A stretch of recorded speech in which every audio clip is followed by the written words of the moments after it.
Voltamos para mais um bloco do programa Polêmica aqui pelo canal 25 da Via Cabo, terceira Via TV. E hoje nós temos aqui o pastor Heber Silva da Segunda Igreja Batista e o bispo Dom Roberto. Antes de nós entrarmos aqui na questão da vinda do líder da Igreja Católica, o Papa Francisco, ao Brasil, eu gostaria de abordar um tema também que é abordado na sociedade, quero abordar ele com muito respeito ao Senhor e muito respeito ao Senhor. Nós sabemos que os senhores são líderes religiosos e pela representatividade que fazem da letra da Bíblia, atraem para os seus segmentos religiosos muitos fiéis. E isso é de extrema importância, quanto mais pessoas orando e rezando, melhor. Só que dentro da própria Igreja Católica e na própria Igreja Evangélica, nós temos também casos que, vamos dizer, envergonham a própria linha da Igreja e também da Igreja Evangélica. Casos de corrupção, casos de homossexualismo na Igreja, né? Casos de desvios de verba. E nós gostaríamos, como cristãos, de ter sempre uma posição, vamos dizer, de teoria e prática mais ou menos equânime dos líderes religiosos. Qual a leitura que vocês fazem, vamos dizer aí, dessas ovelhas desgarradas, que às vezes contaminam até um certo grupo de fiéis? A desesperança que um fiel tem, às vezes, de ver um líder religioso dele, vamos dizer assim, fraquejar, né, dentro da sua missão. Eu creio, Cláudio, que quando alguém recebe de Deus um dom, e liderança é um dom,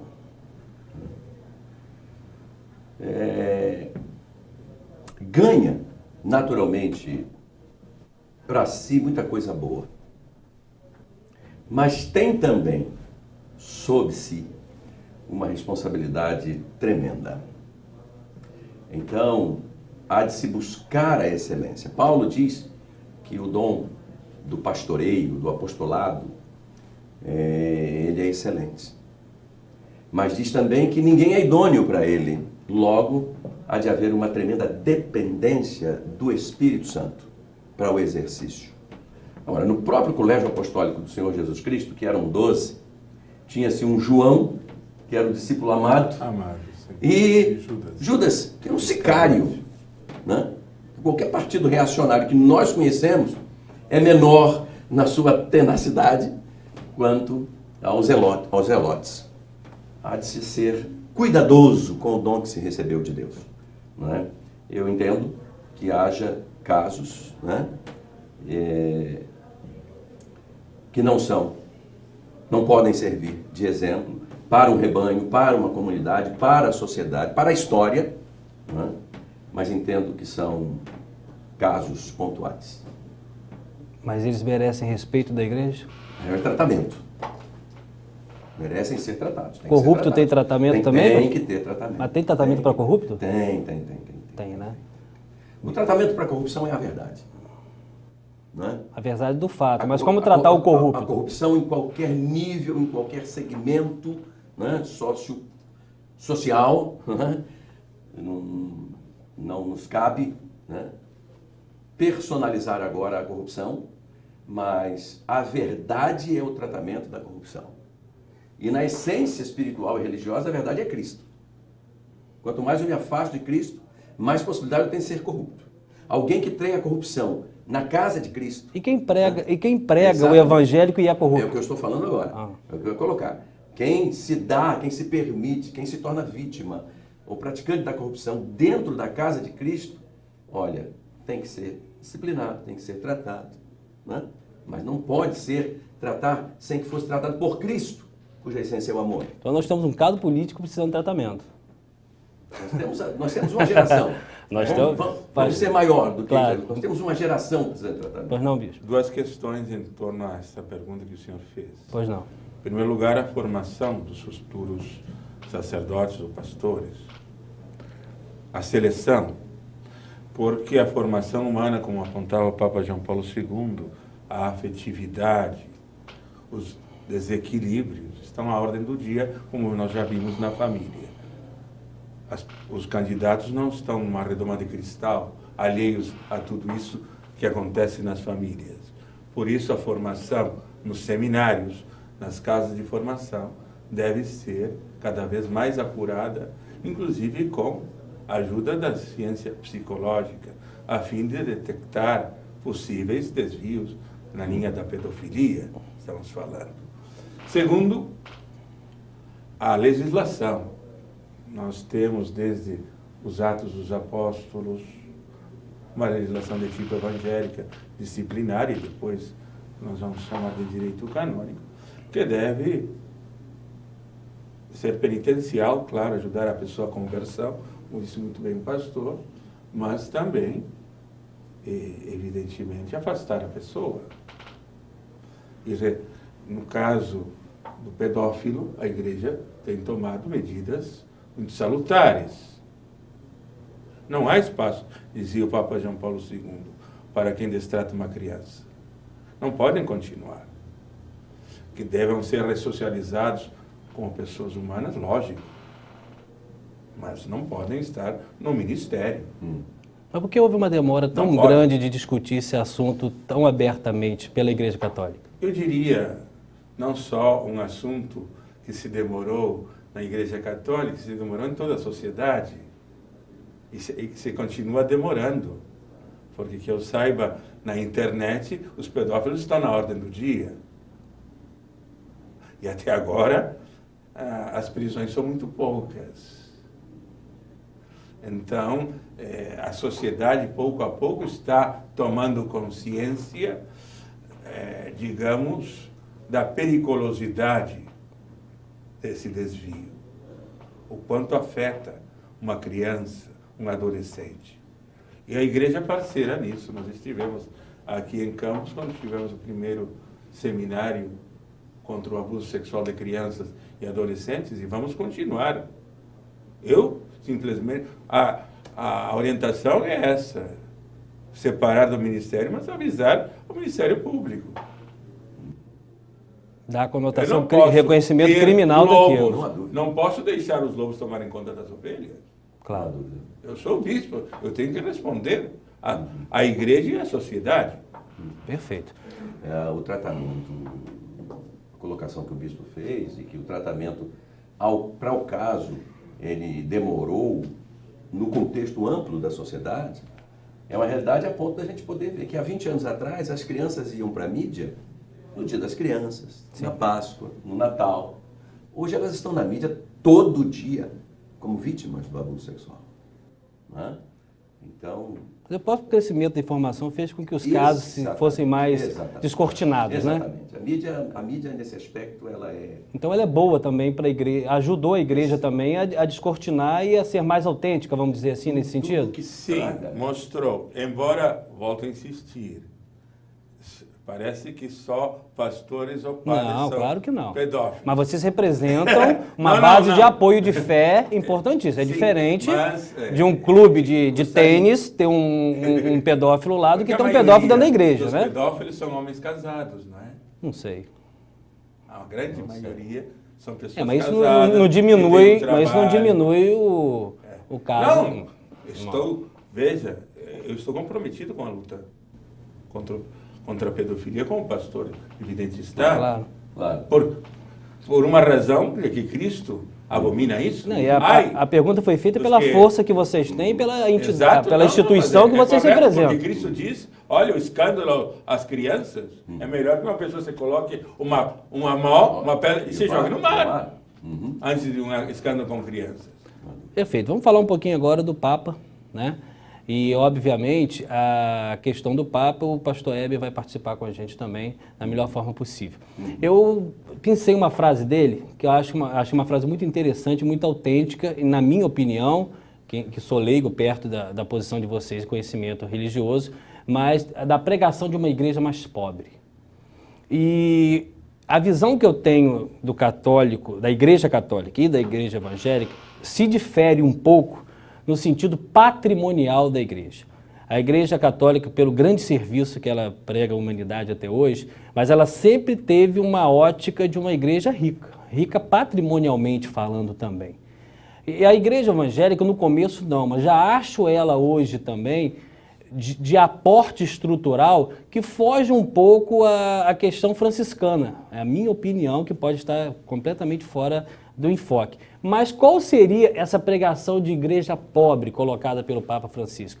É o receio já inicialmente da perda grande que teve, que a reforma carismática veio trazer, a escolha dele como um Papa sul-americano é para tentar equiparar a perda de católicos na Europa? Qual a leitura que vocês fazem dessa igreja pobre, partindo do princípio da visita do Papa Francisco?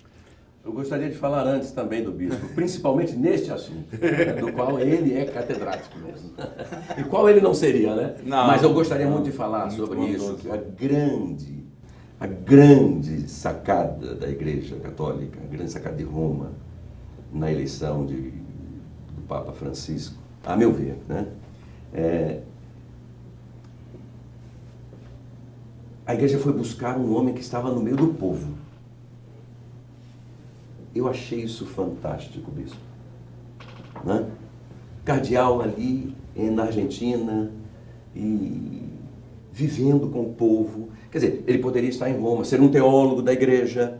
O Ratzinger era um teólogo da igreja, um homem do cerne da igreja, instituição, né?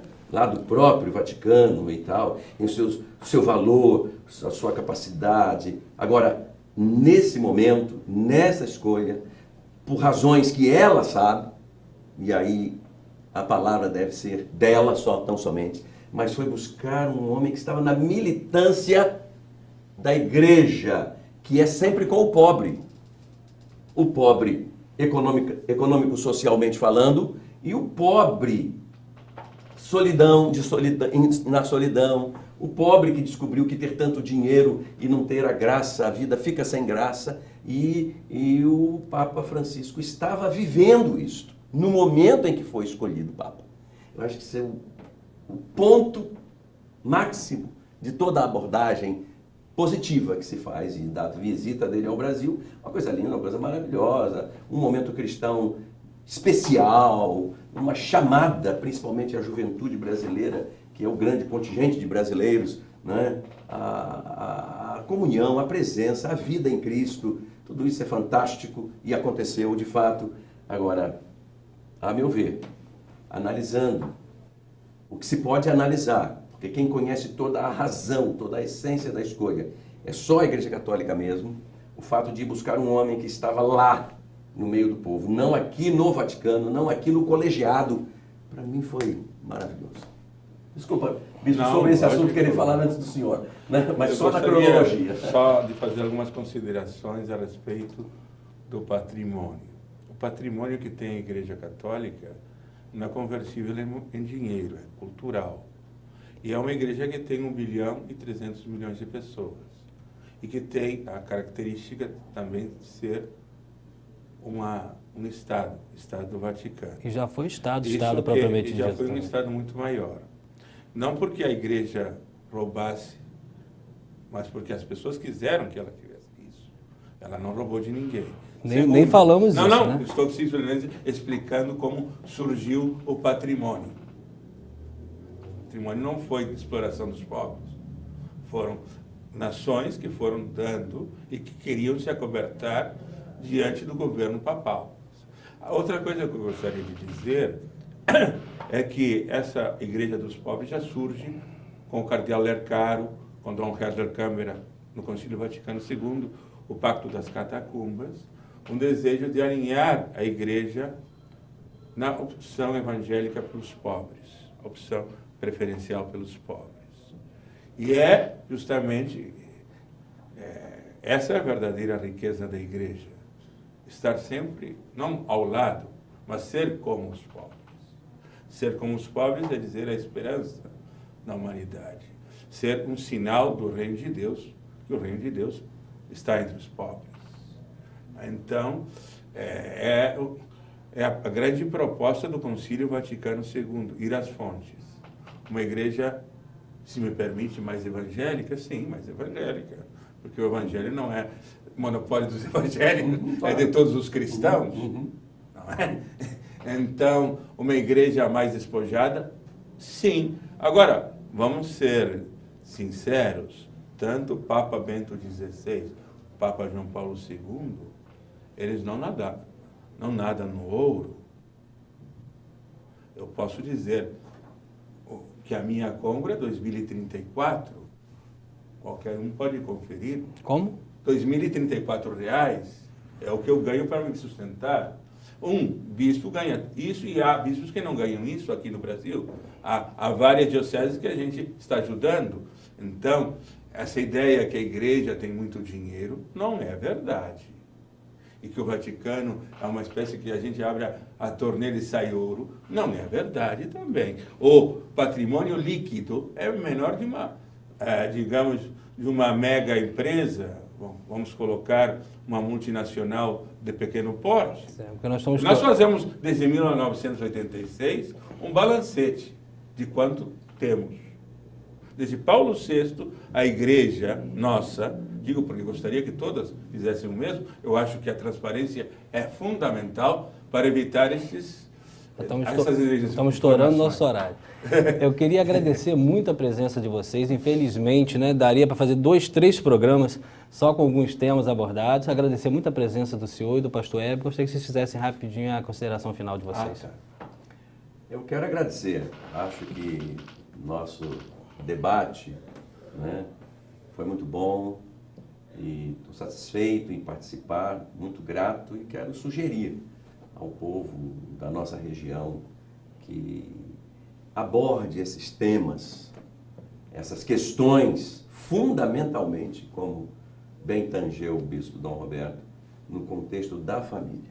Perfeito. É o fortalecimento da família que vai nos garantir sobrevivência e alguma vida em busca da vida abundante que Cristo tem para todos nós, dentro desse contexto tão difícil da nossa geração. Levantando a mesma bandeira da família, gostaria de falar da unidade dos cristãos, do ecumenismo.